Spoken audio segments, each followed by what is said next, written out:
بەناوی خوای بەخشندەی میهرەبان لە خاکی پیرۆزی کوردستان ئەمڕۆ وەتاین لە بوقعەیەکی مبارەک کە دێی کربچنەیە کە لێرە مەرقەدی چوار شێخی گەورەی کورد قادری لێرە خەوتون. ئەم پیاوانە پیاوانی گەورەی ئەم میلەتەن. ناحیەی سەنگاو بریتیە لە 92 دێ سەر بە قەزای قەرەداغە و پارێزگای سلێمانی شاخێک کە بە ناوی سەگرمەیە لە پاڵی ئاڕوا. ئەم شاخە ناوچەی گەرمیان کە ناوچەی سەنگاوە لە ناوچەی کوێستان کە ناوچەی قەرەداغ و قۆپەکانی قەرەداغ و سلێمانیە جیاکاتەوە.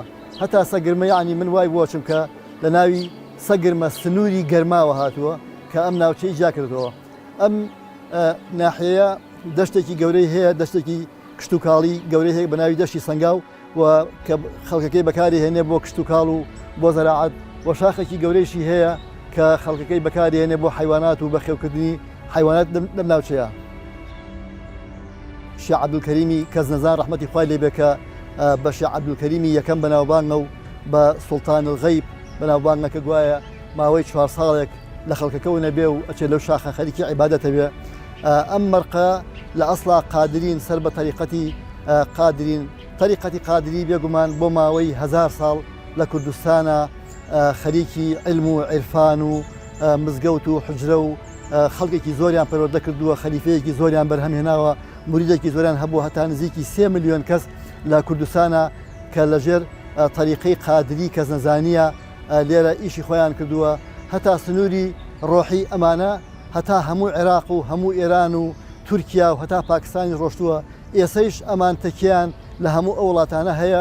گەورەترین سنووری عیرفانیان هەیە کە هەموو ناوچەکانی گرتەوە.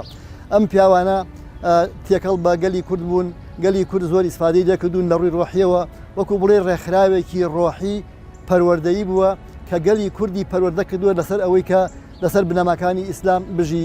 ئەم پیاوانە کە لەسەر تەریقەتی قادرین شێخ عەبدولقادر گەیلانی خۆیە فەرمێ دەسەڵاتی من هەتا ئەو شوێنە ڕۆشتووە، یعنی دەسەڵاتی تەریقەی قادری هەتا ئەو شوێنە ڕۆشتووە کە ئیسلام بۆی ڕۆشتووە. لەبەرەوە ئەم تەریقەیەکێکە لە گەورەترین تەریقەکان کە بۆ ماوەی 1000 ساڵ خزمەتی گەلی کردووە، هەتا تەنانەت یعنی شۆرشە کوردەکان ئەدەب و علم و عیرفان لە کوردستانە هەمووی پەیوەستە بە تەریقەی قادری وە بە تەکیەکانی قادری وە کە خزمەتێکی زۆری گەلی کوردیان کردووە. هەتا کولتور و کەلەپور و فۆلکلۆر و ئەدەب و شعری کوردی هەمووی لەم قوتابخانانەوە پەرێسەندووە و بە هەموو ناوچەکانە بڵاوبوونەتەوە. ئەمان خاوەنی زیاتر لە 40 شاعری گەورەم بە درێژایی ئەو مێژووی کە هەیان بووە. زانایەکی زۆر گەورەیان بووە لەم منتیقانە لە هەموو ناوچەکانە. یەکێک لەو سیفاتانەی کە تەریقەی قادری هەیبووە ئەوە بووە کە لە کوردستانە ئەبێ لە پاڵ هەموو تەکیەیەکە مزگەوتێک هەبێ. تەکیە تەربیە و تەزکیەی ڕۆحی خەڵکەکە ئەبێ مزگەوتەکانیش حجرە و فەقێ و مەلایان هەبێ کە پەروەردەی شەرعی خەڵک بکەن کە ئاگایان لە حەڵاڵ و حرامی خەڵک بێت. لەبەرەوە تەریقەی قادریەکە لەو تەریقە گەورانەی کە لە جیهانە لە هەموو شوێنەکانە لە پاڵ هەموو تەکیەکە ڕازی نەبووە ئیلا ئەبێ مزگەوتێک و مەلایەک و دەرزی فەقێ هەبێ. هەتا تەنانەت شێخەکانیان ڕەحمەتی خۆیان دەبێ داوایان لە موریدەکان و منسوبەکانیان کردووە کە ئەبێ بە دەرەجەی یەکەم گوێ لە فەقەکان بگرن. فەقەکان ئەسڵی دینن کە ئەمان شەرع بۆ ئێمە ڕوونەکەنەوە و حەڵاڵ و حەڵال بۆ ئێمە جیاکەنەوە. لەبەرەوە ئەمانە قازانجێکی زۆر گەورەیان بۆ گەلی کورد بووە. هەتا تەنانەت لە ڕووی نەتەوایەتیوە هەموو شۆڕشەکانی کوردستان زۆربیان سەر بە تەریقەی قادری بوون کە ئەخیر شۆڕشیان شۆڕشەکەی شێخ مەحموود نەمر بوو ڕەحمەتی خوای لێ بێ کە ئەسەر تەریقەی قادری بوو کە توانی حکومەتێکی گەورە بۆ کورد دروست بکات لە کاتی خۆیان بە ناوی مەملەکەتی کوردستان کە خۆی یەکەم مەلیکی کورد بووە لەم ناوچەیە. خەڵکی سەنگاو بە هەموو قووەت و توانایانەوە پشتگیرێکی زۆر گەورەیان لە شێخ مەحموود کرد لە شۆڕشەکەیە هەتا کونێ ناوچەی کفری. لەبەرەوە گەلی کورد قەرزاری تەریقەی قادریە بۆ ماوەی 1000 ساڵ. شێخ عەبدولکەریمی کەزنەزان ڕەحمەتی خوای لێ بێ ساڵی 1819 یا 1820 لە دەی کەزنەزان لەدایک بوو. هەر لە مناڵیەوە پیاە دیار بوو کە کوڕێکی چالاک و وریا و زیرەکە. لەبەرەوە باوکی خستیە بەر خوێندن لە دیەکەی خۆیانە لە کەزنەزان. لەوێ دەستی کرد بە قورئان و پاشان کتێبە فیقەکانی خوێند و تا تەواو شارەزایەکی تەواوی پیا کرد لە کتێبە شەرعیە ئیسلامیەکانە. پاشان ناردێ لای خاڵی شێخ عەبدولقادری قازانقایە، شێخ عەبدولقادری قازانقایی خاڵی لەوێ دەستی کرد بە سلوکەت و هەتا پلەی مریدی لای ئەو خوێندی کۆمەڵێک ئیشی پێکرد لە ئیکی لەوانە ناردیە خەڵەوە بە ماوەیەکی باش هەتاکو دەنونی تەواو پاک و چاک و ئەوانە بێ لەگەڵ ئەوەی کە کوڕێکی زیرەک بوو هەروەها بوو بە کەسێکی ڕۆح پاکی دەروون پاک پاشان کە ئەم کوڕە گەورە بوو وردە و لە دەوری باوکی هەستی کرد کە تاریقەتی قادری بە هەمووی ساردێکی تێکەوتووە لە تەکیەکانە ساردیەک هەیە لەبەرەوە بیری کردەوە کە هەوڵ با تەجدیدێک لە ئەم تەریقەیە بکە هەرکو پێغەمبەر فەرمێ صلی الله علیه وسلم کە هەموو جارێک دوای 100 ساڵ خوای گەورە کەسێکە نێرێ کە ئەم دینە سەر نوێ کاتەوە ئەویش لەو ڕۆوە لەو هەستەوە وەکو پێغەمبەر صلی الله علیه وسلم چۆن ینی چوو بۆ شاخی حیرا لەوێ بیرێ کردو کە چۆن ئەم کۆمەلگایە ڕزگار بکە هەروەها شێخ عەبدولکەریمی کەزنەزان ڕەحمەتی خوای لێبێ ئەمیش چوویە خەڵوەیەک و لە شاخی سەگرمە ماوەی 4 ساڵ لەو خەڵوتگایە لە شاخی سەگرمە لەو دیوە لە ڕووی هەنارەوە لەوێ خەریکی عیبادەت و سلوکەت و بیرکردنەوە بوو کە فکرەیەک بدۆزێتەوە چۆن ئەم کۆمەلگای کوردە جارێکە بگێڕێتەوە بۆ شەرع و بیگێڕێتەوە بۆ ژێر تەریقەی قادری هەتا ئەو فکرانی لە خەمڵە خەڵکی دیەکە نیان نەزانی چی بەسەراتوە هەتا وایە نەزانی غەیبی بۆ لەوە ناوێننا شێخ عەبدولکەریمی کەزنەزان ینی ئەوەی لەوەها هەتا کە پێڵێن سوڵتانی غەیب هەندێک پێڵێن سوڵتانی غەیب مەبەست لەوە نییە کە غەیبی زانیوە مەبەست لەوە بووە کە ئەم پیاوە غەیبی بووە ماوەیە گون بۆ دیار نەماوەتەوە بیری کردو لەوەی کەوا چی بکا بۆ ئەم کۆمەلگای خۆی بەو هەموو توانا و عەقڵ و فکر و بیرکردنەوە تازەگەریەوە جارێکە ئەگەڕێتەوە بۆ دیەکەی خۆیان و لەوێ خانەقاکەی باوکی خانەقاکە دووبارە سەر لە نوێ دروست دەکاتەوە و بەم فکرەیە جارێکی کە کۆمەڵگەی کوردی پەروەردە ئەکاتەوە و لە هەتا وای لێت خەڵکێکی زۆر بەهۆی ئەو غەیببوونەی و بەهۆی ئەو ونبوونەیەوە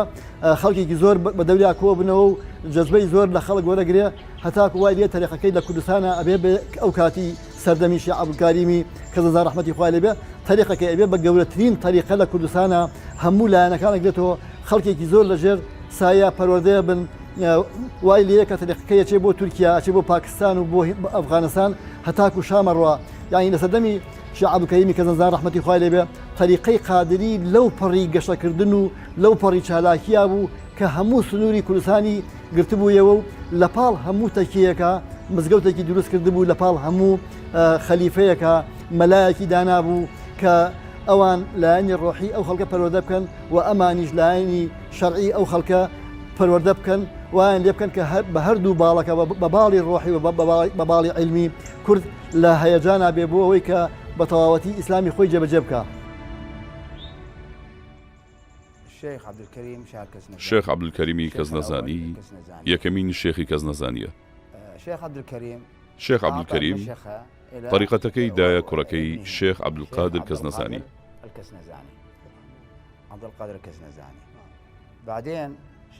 دوای ئەوە شێخ عەبدولقادر شێخایەتیەکەی دایە شێخ سوڵتان حوسێنی کوڕی.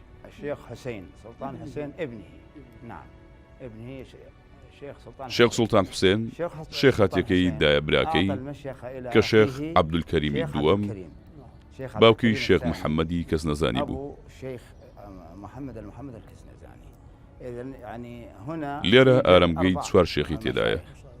لێرە لە کربچنەی پیرۆز.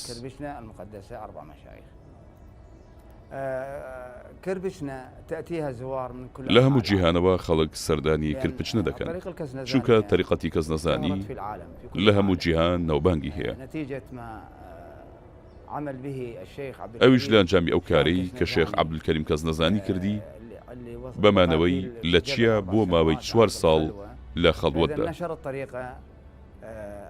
تەریقەتەکە زیاتر لە سەردەمی شێخ محەممەد کەزنەزانی بڵاو بوویەوە.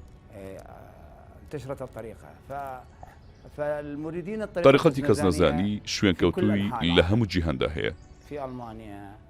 لە وڵاتی ئەڵمانیا، بەریتانیا، فەڕەنسا، ژاپەن و چین و هیندستان. شوێنکەوتووی لە هەموو ئەو شوێنانەدا هەیە. لە عێراقیش لە زاخ و تاوەکو بەسرا چەندین تەکیەی طریقەتی کەزنەزانی هەیە. بەبوونی شێخی ئێستامان شێخ شەمسەدین محەممەد نور کەزنەزانی دەرگای زیاتر لە تەریقەتەکە کراوەتەوە و پەیوەندی زۆرتر لەگەڵ کۆمەڵگە دروست بووە و تەریقەتەکە گەیشتۆتە هەموو تاکێکی کۆمەڵگەی عراقی. تصل هذه الطريقة إلى كل فرد في المجتمع العراقي. شيخ عبد الكريم كزنزان رحمتي خوای لێبێ بە پێنج پشت ئەگەڕێتەوە شەر شێخ ئیسماعیلی وڵیانی رحمەتی خۆیان لێبێ. طبعا شێخ ئیسماعیلی وڵیانی ڕەنگە یەکەم کەس بێ کە تەریقەی قادری لە بەغداوە هێناوەتە کوردستان و لە کوردستانە بڵاوی پێکردووە. بەڵام هەندێک گەڵێن کە گوایە شێخ عەبدولعەزیزی کوڕی شێخ عەبدولقادری گەیلانی یەکەم کەس بووە کە شێخ عەبدولقادر ئەینێرێ بۆ منتیقەی ئاکرێ و شێخان لەوێ ئەم تەریقەیە بڵاوەکاتەوە. بێگومان ئەم بنەماڵەیە بەم ڕەچەڵەکە شەجەرە مبارەکە کە چوونەتە خوارەوە توانیویانە بۆ ماوەی 1000 ساڵ لە کوردستانە خزمەتێکی زۆر بەگەلی کورد بکەن لە ڕووی سەقافیەوە، لە ڕووی ڕۆشنبیریەوە، لە ڕووی هونەریەوە، لە ڕووی ڕۆحیەوە، لە ڕووی عیرفانەوە، لە ڕووی ئەدەبەوە شاعیرانێکی زۆریان پەروەردە کردووە. لەبەرەوە ئەم تەریقەتە بۆ بە گەورەترین تەریقەت کە بە ڕەگ و ڕیشەی ناخی کووردا چۆتە خوارەوە. یعنی کاتێک کە باسی گەلی کورد دەکەی ئەوێ باسی تەریقەی قادری بکەی لە ڕۆحی هەموو کەسێکی کووردا، هەموو گەلێکی کووردا، هەموو تاکێکی کووردا، یعنی بەشێک لە تەریقەی قادری هەیە و کە میلەتی کورد بە درێژایی مێژوو شانازی پێوە کردووە.